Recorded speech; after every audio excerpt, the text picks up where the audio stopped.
গত বুধবার সকাল থেকে আশাকর্মীদের ভাতা বৃদ্ধি সহ অন্যান্য দাবি নিয়ে স্বাস্থ্য ভবন অভিযানকে কেন্দ্র করে কলকাতায় দফায় দফায় পরিস্থিতি উত্তপ্ত হয়ে ওঠে।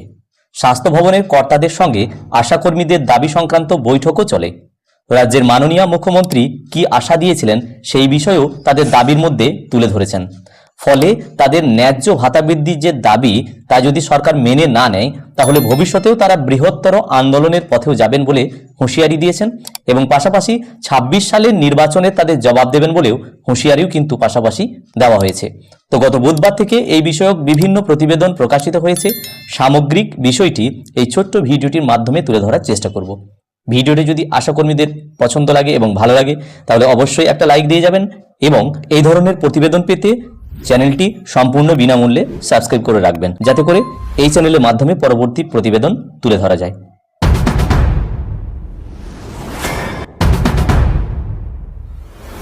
আশাকর্মীদের দাবি, তাদের ভাতা বৃদ্ধির কোনো নিশ্চয়তা দেয়নি স্বাস্থ্য ভবন, তবে বলা হয়েছে বকেয়া অর্থ মিটিয়ে দেওয়া হবে। বৈঠকে স্বাস্থ্য ভবনের আধিকারিকদের সুর নরমই ছিল দাবি বিক্ষোভ কর্মসূচির অন্যতম নেত্রী ইসমাতারা খাতুনের। তার কথায়, যার জন্য আমরা লড়ছি সেই ভাতা বৃদ্ধির বিষয়ে কেউ সন্তোষজনক কিছু বলেননি, তবে ওনাদের সুর নরমই ছিল। জানিয়েছেন বকেয়া ছেড়ে দেওয়া হয়েছে, কিন্তু আমাদের প্রতিবাদ চলবে। বৃহস্পতিবার আমরা ধিক্কার দিবস পালনও করেছি, ব্লকে ব্লকে ধর্নাও দিয়েছি। ভাতা বৃদ্ধি না করা হলে আগামী দিনে আরও বড় আন্দোলনের পথে হাঁটা ছাড়া আমাদের কোনো উপায় থাকবে না।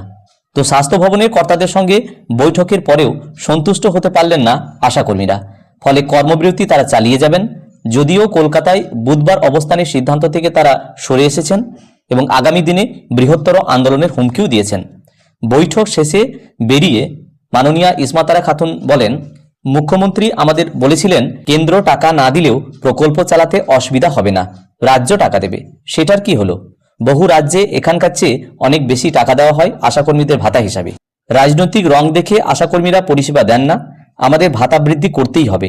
সব জেলায় আমরা ধিক্কার দিবস পালন করব, কর্মবিরতি চালিয়ে যাব। সরকারের সঙ্গে আলোচনা ফলপ্রসূ না হওয়ায় সরাসরি চ্যালেঞ্জ ছুড়ে দিয়েছেন আন্দোলনকারীরা।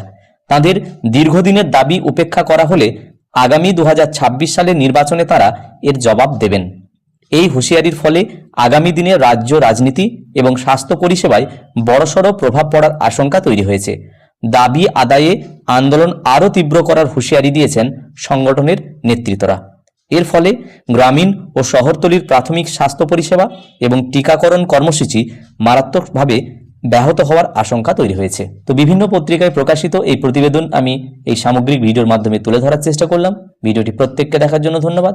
প্রত্যেকে ভালো থাকুন, সুস্থ থাকুন।